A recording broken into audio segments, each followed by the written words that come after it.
Welcome to Watch Mojo, and today we're counting down our picks for the top 10 hardest stunts in movie history.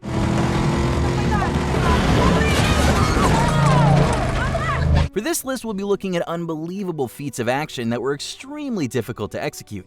If you think of an incredible stunt that we missed, let us know in the comments. Number 10, Air Force One Free Fall, Iron Man 3. How many in the air? 13, sir. How many can I carry? 4, sir.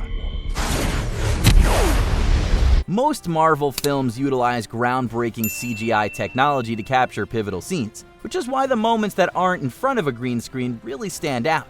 Case in point, Tony Stark saves 13 cabinet members free falling to the earth after falling out of Air Force One, Iron Man 3. Remember that game called Barrel of Monkeys? That's what we're gonna do. 18,000 feet. Come on, people, everybody grab your monkey.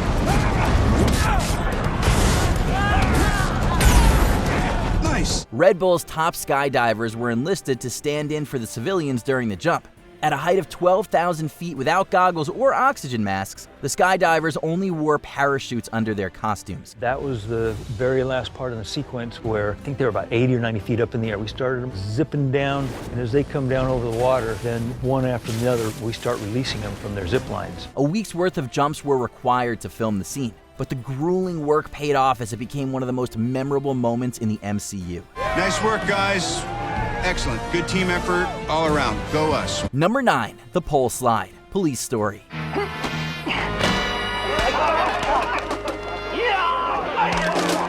Before wowing international audiences in films like Rush Hour, Jackie Chan was an action star in Hong Kong who performed most of his stunts, including the extremely dangerous slide in Police Story. In one of the last scenes, Chan slides down a giant pole in a mall that's covered with lights.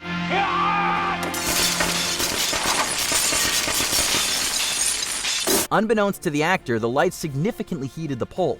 So when Chan slid down, he suffered terrible second-degree burns as many of the lights flickered and broke. Upon landing, the martial artist also dislocated his pelvis and injured his back. Like the true professional he is, Chan finished the scene, and his growing superstardom took him to new heights. Number 8, Flying on the Freeway, Terminator 2 Judgment Day. T2 was one of the greatest achievements of its time in 1991 due to its CGI and record-breaking budget. But the technological filmmaking executed by director James Cameron during the helicopter chase was second to none. Get out. In the scene, the T-1000 pursued John, Sarah, and the Terminator on the Los Angeles Long Beach Terminal Island Freeway via helicopter. Come on, stay down!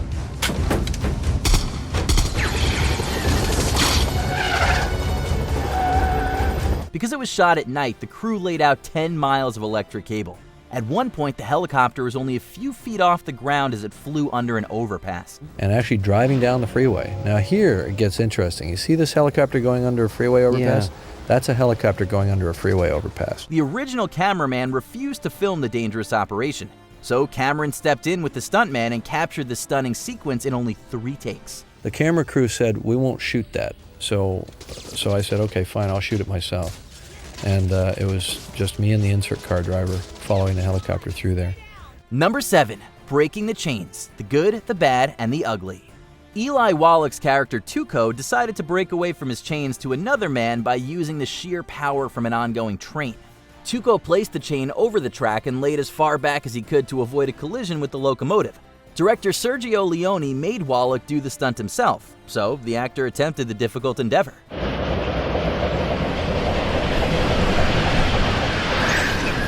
However, the crew did not factor in the steps hanging from the side of the boxcars.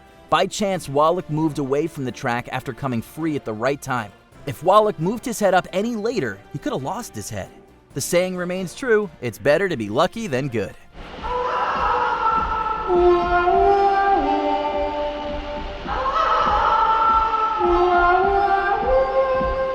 Number 6, The Truck Flip, The Dark Knight. Christopher Nolan is the master of giant set pieces, and none are more spectacular than the truck chase in The Dark Knight. Now there's a Batman. Oh, you want to play? Come on. The climactic moment of the sequence occurs when Batman rigs multiple cables to the Joker's vehicle and flips the 18-wheeler into the air. Filming on the streets of Chicago, the stunt crew only had one chance to get it right and upend this massive vehicle. I actually don't like to use a lot of multi-camera setups, but doing a stunt that is not repeatable like this, you really have to cover yourself and make sure you've got it from all angles. After rehearsing the scene once, stuntman Jim Wilkie subbed in for Heath Ledger, went behind the wheel, and executed the flip to perfection. Just like the Joker in the film, Wilkie walked away from the stunt unscathed. We put in a cop car and had a stunt guy drive at the truck as it flipped.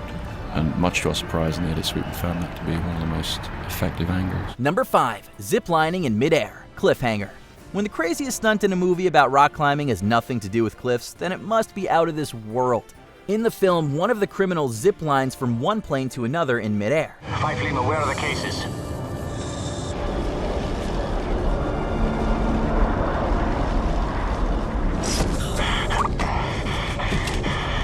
Crystal, we've got him. This dangerous action was considered illegal in Europe, so the production moved to the United States. The stunt cost $1 million to pull off, a record-breaking number. So Sylvester Stallone reduced his salary to make sure it happened. I think taking risks in your life as well as in your career is what makes it interesting. And this is how great fortunes or great accomplishments are achieved. During filming, stuntman Simon Crane flew past the second plane's door and had to use his parachute to save himself. After repeated attempts, the crew is still unable to reach the rope and pull him inside to safety.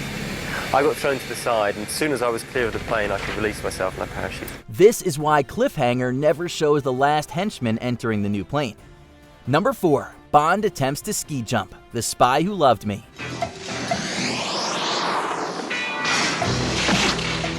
Skiing down a cliff is one thing, but the James Bond franchise upped the ante by having 007 ski off a cliff and parachute to safety.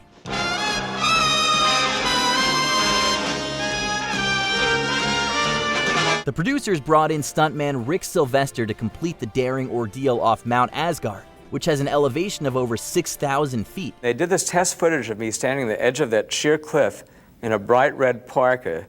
That test footage came out so spectacular. Setting up for the shot was just as vicious as the stunt itself, as the crew had to wait multiple days for the conditions to be right. The weather gets bad, and for a couple of days, people sit around, nothing's happening. And the money kept getting more and more expensive, and they were clouded in. Eventually, the crew set up their cameras, and Sylvester successfully completed the jump. However, most of the cameras could not capture the shot because of the elevation. But one camera picked up the shot, and it was the one used in the film. There was one camera angle that took him all the way off and zoomed in and followed him all the way down. And it was one take and uncut, just one camera. Number 3, the chariot race, Ben-Hur. Showcasing Jerusalem around 29 AD was no easy task, but recreating an ancient Roman chariot race in 1959's Ben-Hur seemed improbable.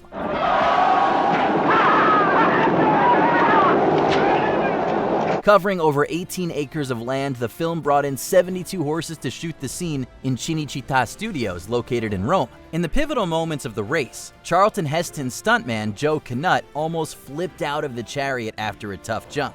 However, Knut caught himself on the center rail and pulled himself back into place. A disaster was avoided as he only needed 4 stitches on his chin.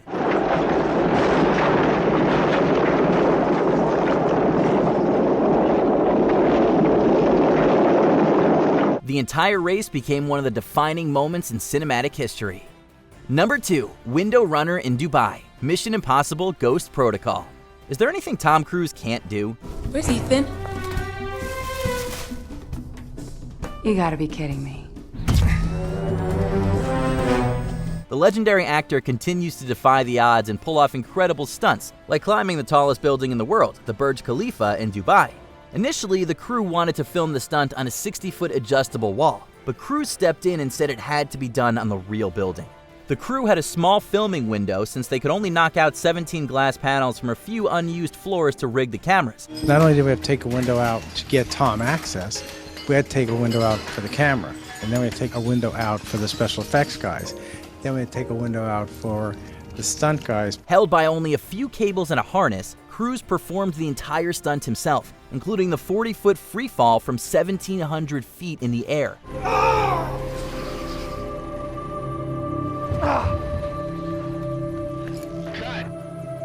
How was that? Oh, that was fun. Thankfully, crews lived to fight another day as Ethan Hunt. Before we unveil our top pick, here are a few honorable mentions. Moving hallway fight, Inception. A 100-foot rotating cylinder and 2 weeks of rehearsal were required for a 30-second scene.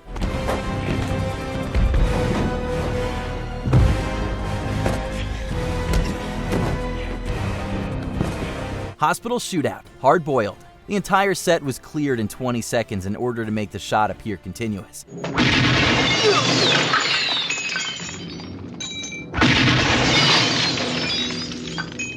Avoiding the collapsing house, Steamboat Bill Jr. Half the crew walked off the set in protest of the dangerous stunt.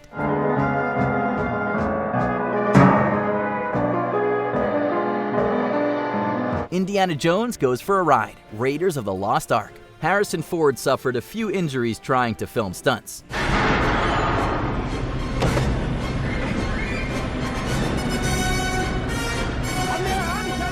Before we continue, be sure to subscribe to our channel and ring the bell to get notified about our latest videos. You have the option to be notified for occasional videos or all of them. If you're on your phone, make sure you go into your settings and switch on notifications. Number 1. The car makes the corkscrew jump. The Man with the Golden Gun. You goof, boy. One of James Bond's most jaw-dropping stunts happens to be one that's been forgotten by so many since it occurred in the early 1970s. In the scene, Bond attempted to corkscrew jump his AMC Hornet over a small body of water. You're not thinking that. I sure am, boy. Never heard of Evel Knievel?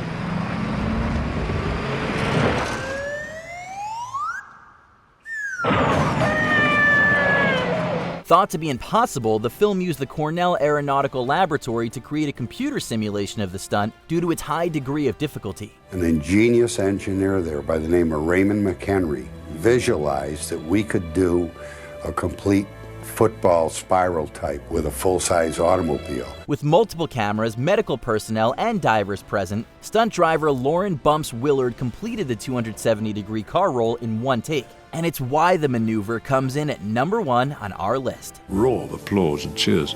Naturally, relief mostly, I would think. Admiration. One take, and that was it. It was done in one take. It was unbelievable. Do you agree with our picks? Check out this other recent clip from WatchMojo. And be sure to subscribe and ring the bell to be notified about our latest videos.